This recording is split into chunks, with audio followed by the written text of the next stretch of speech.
नमस्कार दोस्तों, मैं अखिलेश एक बार फिर आपसे अपने चैनल पर जुड़ता हूं। आज हम बात करेंगे फिर से अगले जो लेक्चर नंबर 3 है धार्मिक आंदोलन से उनके जो क्वेश्चन है उसको देखते हैं। तो दोस्तों आज की जो पहला क्वेश्चन है, कौन सा क्वेश्चन है? जैन धर्म में कर्म परमाणुओं के पूर्ण विनाश को सूचित करने की अवस्था को कहा जाता है। तो निर्जरा व्यवस्था ये किस लिए है? जैन धर्म में कर्म परमाणुओं को पूर्ण विनाश, यानी कि जो कर्म है, मैंने बताया था ना, यानी कि जो कर्म जैन धर्म के जो कर्म है वो पूरा शून्य कर दिया जाए तभी मुक्ति मिलेगी, वही चीज बताया जा रहा है। जैन धर्म में कर्म परमाणुओं, ठीक है, कर्म परमाणु पूर्ण विनाश के लिए, पूर्ण विनाश को सूचित करने की अवस्था को कहा जाता है, क्या कहा जाता है? निर्जरा जो अवस्था होती है किस अवस्था? जैन धर्म में कर्म परमाणु को पूर्ण विनाश को सूचित करने के लिए निर्जरा अवस्था कहलाती है। ठीक है, अगला क्वेश्चन है भावी बुद्ध संबंधी धार्मिक विश्वास का केंद्र है। भावी बुद्ध संबंधी धार्मिक विश्वास का केंद्र है मत्रेय जो है भावी बुद्ध संबंधी विश्वास का केंद्र। ये खैर एनटीपीसी में नहीं पूछा जाए, थोड़ा अपर लेवल का क्वेश्चन। ठीक है, अगला क्वेश्चन है शून्यवाद के व्याख्याकार कौन थे? ये क्वेश्चन एकदम परफेक्ट है एनटीपीसी के लिए। एनटीपीसी के लिए ये क्वेश्चन एकदम परफेक्ट है। शून्यवाद के व्याख्याकार कौन थे?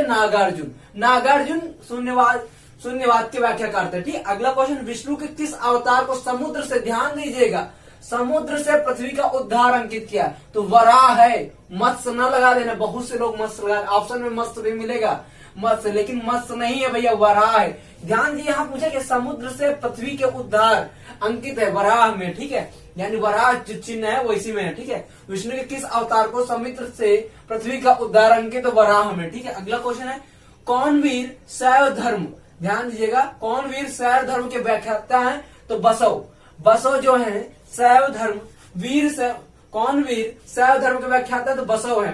शैव धर्म के व्याख्याता कौन है? बसव है। ठीक, अगला क्वेश्चन है अविमुक्त, क्या पूछ रहा? अविमुक्त क्षेत्र, यानी अविमुक्त क्षेत्र अभियान किसके लिए है? तो वाराणसी के लिए। इसी धार्मिक आंदोलन से रिलेटेड है, यानी कि बौद्ध के जब समय ये शुरू किया गया था अविमुक्त क्षेत्र अभिमान किसके लिए? तो वाराणसी के लिए। ठीक, अगला क्वेश्चन है श्रावण बेलगोला स्थित है कहाँ पे? प्रेजेंट टाइम में स्थित, प्रेजेंट टाइम के कर्नाटक क्षेत्र में स्थित है। ठीक है, अगला क्वेश्चन है अधिधम्म याद आ रहा, जो त्रिपुटक में सुत्त पिटक विनय पिटक अधिधम्म पिटक, उसी का अधिधम्म ग्रंथ कथा वस्तु की रचना किसने की? तो मोगलीपुत्र तिस्स ने की। कितने की? मोगलीपुत्र तिस्स ने की थी। ठीक, अगला क्वेश्चन है वह बिच्छू कौन था जिसके साथ चंद्रगुप्त मौर्य दक्षिण भारत गए थे? तो वह बिच्छू कौन था? भद्रबाहु ने चंद्रगुप्त को जैन धर्म अपनाया था। ठीक है, यानी जैन धर्म में शिक्षा दी थी और भद्रबाहु ही चंद्रगुप्त के गुरु हैं, और इन्हीं के साथ ही चंद्रगुप्त भद्रबाहु के साथ कहाँ गए थे? दक्षिण भारत गए थे। कहाँ गए थे? दक्षिण भारत गए थे। ठीक है, दक्षिण भारत गए थे। अगला क्वेश्चन है बुद्धकालीन अभिलेख किस भाषा में लिखा गया? यानी बुद्धकालीन अभिलेख पाली भाषा में। बहुत इंपॉर्टेंट क्वेश्चन है, बहुत इंपॉर्टेंट क्वेश्चन, ये कहीं भी पूछा जा सकता है। ठीक है, बहुत अच्छा क्वेश्चन है और ये कहीं भी पूछा जा सकता है। चलिए दोस्तों आगे की सीट में आगे हम देखते हैं दोस्तों। तो आगे क्वेश्चन जो है, पहला क्वेश्चन है परंपरा में उल्लेखित, पहला क्वेश्चन क्या? परंपरा में उल्लेखित सभी तीर्थंकर पौराणिक है, दो अपवाद है। यानी कि जो परंपरा, यानी कि जो तीर्थंकर 24 तीर्थंकर थे, उनमें से 22 जो तीर्थंकर थे वो क्या थे? परंपरा में पौराणिक थे, यानी परंपरा के हिसाब से थे। लेकिन इसमें दो अपवाद थे। कौन थे? पार्श्वनाथ और वर्धमान मतलब महावीर स्वामी, इनका नाम बचपन में क्या नाम था? वर्धमान था। ठीक है, महावीर स्वामी और पार्श्वनाथ जो 23वें तीर्थंकर थे और 24वें, इन दोनों के अंदर जो था ये तीर्थंकर थे अपन जो परंपरा चली आ रही थी उसके उल्टा थे, थोड़ा अपवाद में थे। ठीक है, तो इसलिए परंपरा में उल्लेखित सभी तीर्थंकर पौराणिक हैं। दो अपवाद कौन है? पार्श्वनाथ और वर्धमान। उसके बाद दोस्तों अगला क्वेश्चन है बौद्ध संघों के आचरण का नियमन किस ग्रंथ में? तो बौद्ध संघों के आचरण का नियमन किस ग्रंथ में? विनय पिटक बताया था ना, सुत्त पिटक, विनय पिटक, अधिधम्म पिटक, उसी जो विनय पिटक है उसी में आचरण का नियमन है। ठीक है, अगला क्वेश्चन है व्रज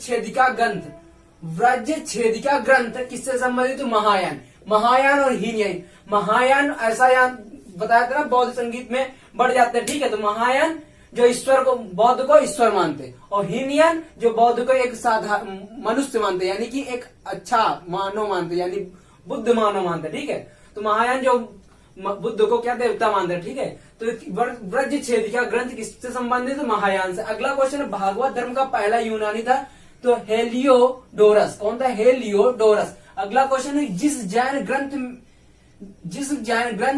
जैन तीर्थंकर का जीवन चरित्र, यानी जिस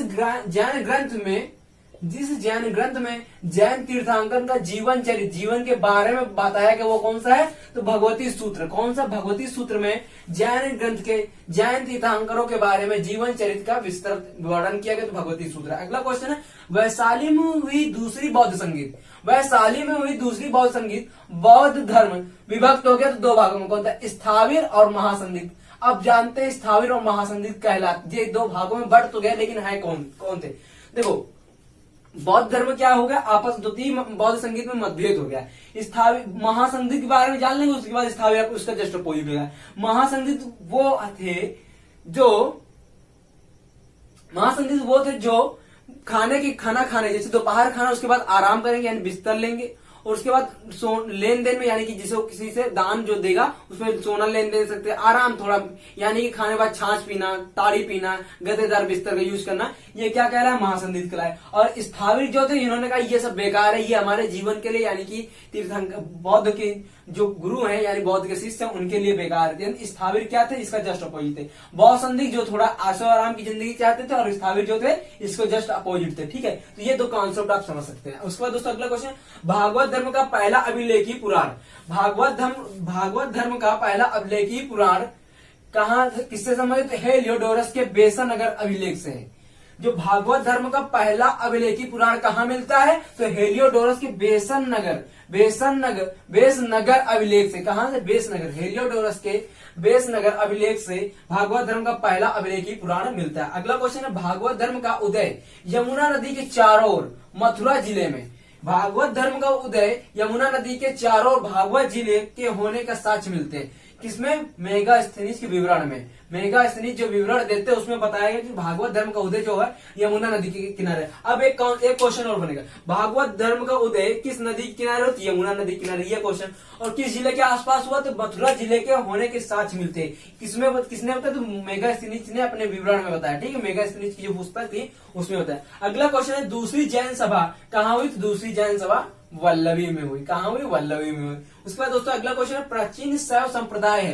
प्राचीन शैव संप्रदाय पाशुपत संप्रदाय। पाशुपत संप्रदाय कल ही बताया था, जो पिछला लेक्चर है उसमें पहला ही क्वेश्चन आया था। पाशुपत संप्रदाय किससे? तो शैव संप्रदाय से संबंधित जो अपुराणी है, इसको कौन हमने क्या बताया? जो तांत्रिक विद्या वाले। ठीक है, कौल तंत्र और जो बताया था वही है तांत्रिक विद्या वाला पाशुपत। ठीक है, हाँ, तो प्राचीन शैव संप्रदाय किससे है? पाशुपत धर्म यानी शैव संप्रदाय। जो प्राचीन शैव संप्रदाय पाशुपत संप्रदाय यानी सांप्रतिक है, ये सब बताया था। ठीक, तो आगे क्वेश्चन देखते हैं दोस्तों। अगला जो क्वेश्चन है जैन आगम किस भाषा में लिखे गए?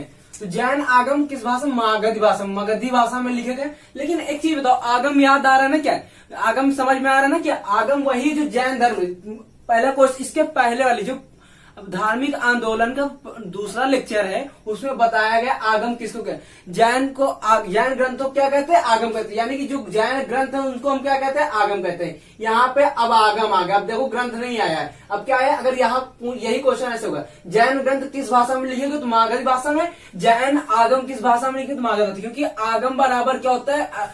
ग्रंथ होता है। आगम को ही ग्रंथ कहते हैं। ठीक है, ग्रंथ को ही आगम कहते हैं जैन भाषा में। ठीक है, अगला क्वेश्चन है बौद्ध धर्म और जैन धर्म में कौन समानता नहीं? तो कठोरता कठोर तप। ठीक है, क्योंकि जैन धर्म में कठोर तप की बात की गई और बौद्ध धर्म में कठोर तप की बात नहीं की गई। तो जैन धर्म और बौद्ध धर्म में कौन समानता नहीं? तो कठोर तप की। ठीक है, अगला क्वेश्चन मत्त मयूर कौन थे?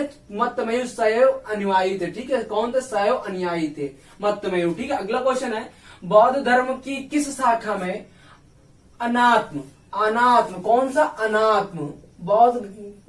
बौद्ध धर्म की किस शाखा में अनात्म सिद्धांत और पुदकल अनात्म सिद्धांत और पुदकल को मान्यता दी गई? सर्वास्तिक।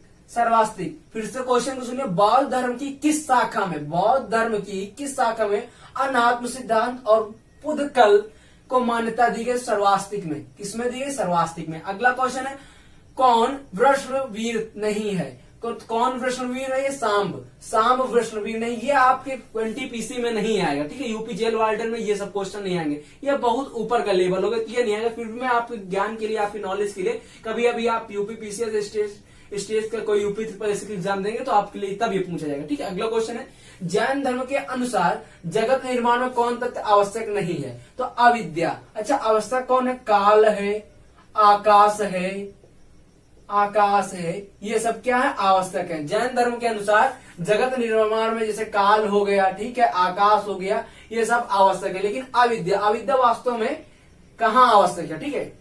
विद्या आवश्यक है लेकिन अविद्या नहीं। अगला क्वेश्चन है, क्षत्रिय जन योद्धे। अरे ये चीज जो समझ में आ रही, ये क्या लिखते हैं हम? ये या बनाते हैं, ये या है, ठीक है। योद्धेय किस देवता के उपासक थे? क्षत्रिय जन योद्धेय किस देवता के उपासक थे? कार्तिकेय के, ठीक, कार्तिकेय भगवान के उपासक थे। अगला क्वेश्चन है, जैनों के मूल आगम, यानी कि जैनों के मूल ग्रंथ थे, कितने थे? तो 12 थे। जैनों के मूल आगम कितने थे? 12 थे, ठीक है। अगला क्वेश्चन है, बौद्ध धर्म के किस मत का उद्भव 7वीं शताब्दी में? ध्यान दीजिएगा, बौद्ध धर्म के किस मत का उद्भव 7वीं शताब्दी के आसपास हुआ? तो व्रजयान का उद्भव 7वीं शताब्दी के आसपास हुआ। अगला क्वेश्चन है, धार्मिक दृष्टि से मथुरा से कंकाली टीला से प्राप्त मूर्ति है किस ग्रंथ, किस धर्म से रिलेटेड है? जैन धर्म से। तो फिर से धार्मिक दृष्टि से मथुरा से कंकाली टीला से प्राप्त मूर्तियां किस धर्म से रिलेटेड है? तो जैन धर्म से। अभी बताया, इसके पहले ही बताया है ना कि मथुरा में, ठीक है, यमुना नदी किनारे मथुरा के चारों ओर घेरे हुए, ठीक है। दोस्तों ये हुआ आपका धार्मिक आंदोलन का तीसरा पार्ट। इसके बाद एक और पार्ट आएगा, उसके बाद आपके लिए कंप्लीट लेवल हो जाएगा, उससे ज्यादा कहीं नहीं बाहर पूछा जाएगा धार्मिक। आई होप ये सेगमेंट आपको अच्छा लगा। अगर अच्छा लग रहा है प्लीज दोस्तों चैनल को लाइक करें, शेयर करें और सब्सक्राइब किए बिना ना जाए। थैंक यू दोस्तों, बाय, गुड नाइट, जय हिंद दोस्तों, बाय बाय।